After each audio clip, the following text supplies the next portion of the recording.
سعد کی شادی جنت میں ہو گئی۔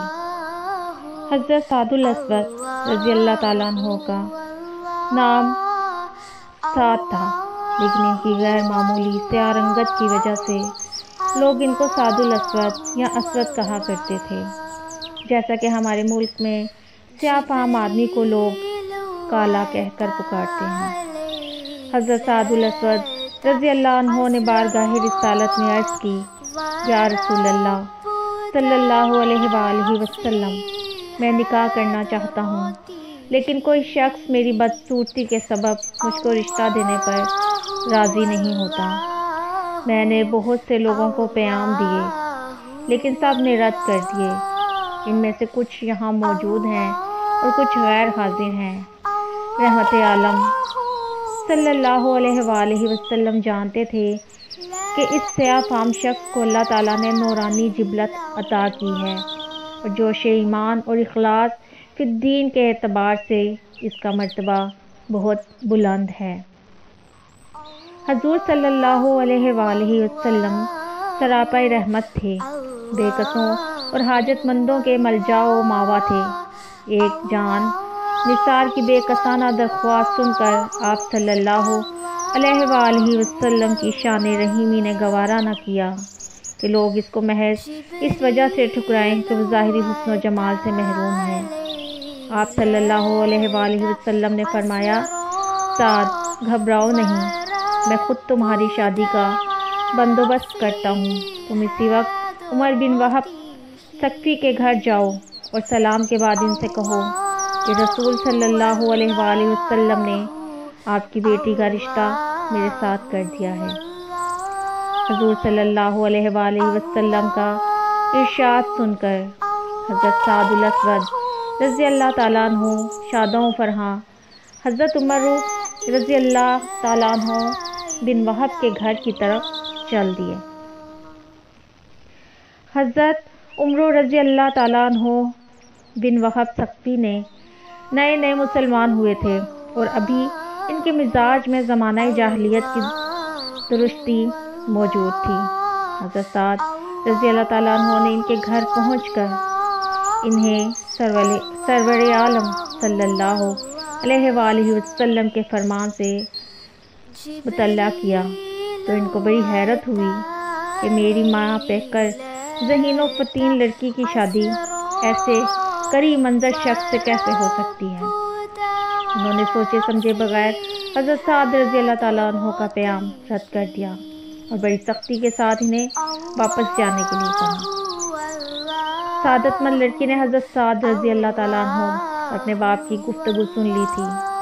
جو ہی حضرت سعد رضی اللہ تعالیٰ عنہ واپس جانے لگے، وہ لپک کر دروازے میں آئی اور آواز دی، اللہ کے بندے واپس آؤ، اگر واقعی رسول صلی اللہ علیہ وآلہ وسلم نے تمہیں بھیجا ہے تو میں بخوشی تمہارے ساتھ شادی کے لیے تیار ہوں۔ جس بات سے اللہ اور اس کا رسول صلی اللہ علیہ وآلہ وسلم راضی ہیں، میں بھی اس پر راضی ہوں۔ اس اثناء میں حضرت سعد رضی اللہ تعالیٰ عنہ آگے بڑھ چکے تھے۔ معلوم نہیں انہوں نے لڑکی کی بات سنی یا نہیں۔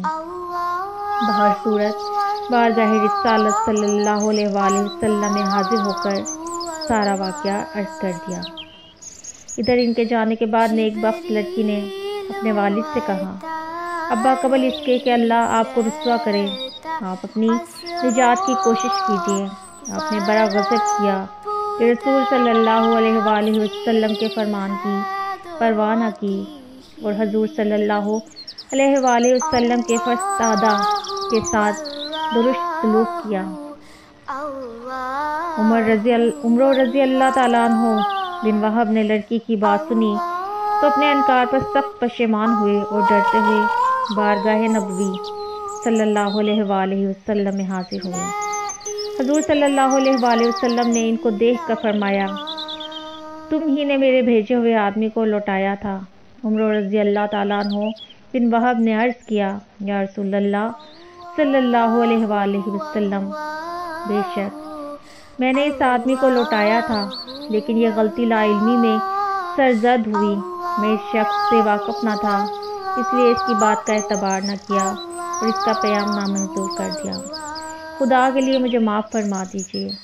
مجھے اپنی لڑکی کی شادی اس شخص سے بسر و چشم منظور ہے۔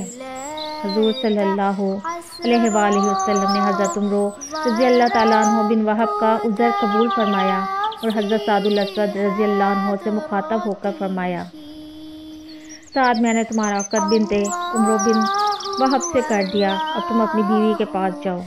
رحمت عالم صلی اللہ علیہ وآلہ وسلم کا ارشاد سن کر حضرت سعد رضی اللہ تعالیٰ عنہ کو بے حد مسرت ہوئی۔ بارگاہ نبوی صلی اللہ علیہ وآلہ وسلم سے اٹھ کر سیدھے بازار گئے اور ارادہ کیا کہ نوبہتہ بیوی کے لیے کچھ تحائف خریدیں۔ ابھی کوئی چیز نہیں خریدی تھی کہ ان کے کانوں میں ایک منادی کی آواز پڑی جو پکار رہا تھا، یہ اللہ کے شاہ سوارو، جہاد کے لیے سوار ہو جاؤ اور جنت کی بشارت لو۔ سعد رضی اللہ تعالیٰ عنہ نوجوان تھے، نئی نئی شادی ہوئی تھی، دل میں ہزار امنگیں اور ارمان تھے۔ بارہا مایوس ہونے کے بعد شادی کا مزدہ فردوس سے گوش ہوا تھا، لیکن منادی کی آواز سن کر تمام جذبات پر جوش ایمانی غالب آ گیا اور نو عروس کے لیے تحائف خریدنے کا خیال دل سے یکسر کافور ہو گیا۔ جو رقم اس مقصد کے لیے ساتھ لائے تھے، اس سے گھوڑا، تلوار، نیزہ خریدا اور سر پر عمامہ باندھ کر سرور عالم صلی اللہ علیہ وآلہ وسلم کی قیادت میں غزوہ پر جانے والے مجاہدین میں جا شامل ہوئے۔ اس سے پہلے نہ ان کے پاس گھوڑا تھا، نہ نیزہ و تلوار، اور نہ انہوں نے کبھی عمامہ اس طرح باندھا تھا، اس لیے کسی کو معلوم نہ ہوا کہ یہ سعد الاسود رضی اللہ تعالیٰ عنہ ہیں۔ میدان جہاد میں پہنچ کر سعد رضی اللہ تعالیٰ عنہ ایسے جوش و شجاعت کے ساتھ لڑے کہ بڑے بڑے بہادروں کو پیچھے چھوڑ دیا۔ ایک موقع پر گھوڑا اڑ گیا تو اس کی پشت پر سے کود پڑے اور آستینے چڑھا کر پیادہ پاہی لڑنا شروع کر دیا۔ اس وقت حضور صلی اللہ علیہ وآلہ وسلم نے ان کے ہاتھوں کی سیاہی دیکھ کر شناخت کر لیا اور آواز دی، سعد! لیکن سعد رضی اللہ تعالیٰ عنہ اس وقت دنیا و مافیا سے بے خبر اس جوش و ورفتگی کے ساتھ لڑ رہے تھے کہ اپنے آقا و مولا صلی اللہ علیہ وآلہ وسلم کی آواز بھی ان کے کانوں میں نہ پڑی۔ اسی طرح داد شجاعت دیتے ہوئے جرعہ شہادت نوش کیا اور عروس نو کی بجائے حوران جنت کی آغوش میں پہنچ گئے۔ رحمت عالم صلی اللہ علیہ وآلہ وسلم کو حضرت سعد الاسود رضی اللہ تعالیٰ عنہ کی شہادت کی خبر ہوئی تو آپ صلی اللہ علیہ وآلہ وسلم کی ان کی لاش کے پاس تشریف لائے، ان کا سر اپنی گود میں رکھ کر دعائے مغفرت کی اور پھر فرمایا، میں نے سعد رضی اللہ عنہ کا عقد عمرو بن وہب کی لڑکی سے کر دیا تھا، اس لیے اس کے متروکہ سامان کی مالک وہی لڑکی ہے۔ سعد رضی اللہ تعالیٰ عنہ کے ہتھیار اور گھوڑا اسی کے پاس پہنچا دو اور اس کے ماں باپ سے جا کر کہہ دو کہ اب خدا نے تمہاری لڑکی سے بہتر لڑکی سعد کو عطا کر دی اور اس کی شادی جنت میں ہو گئی۔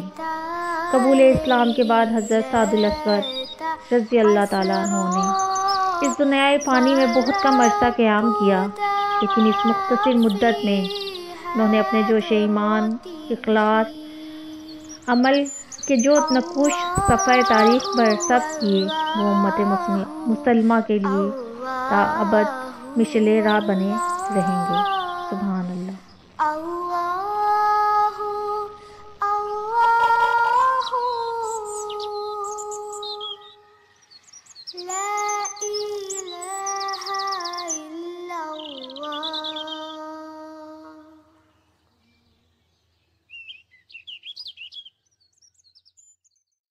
Allah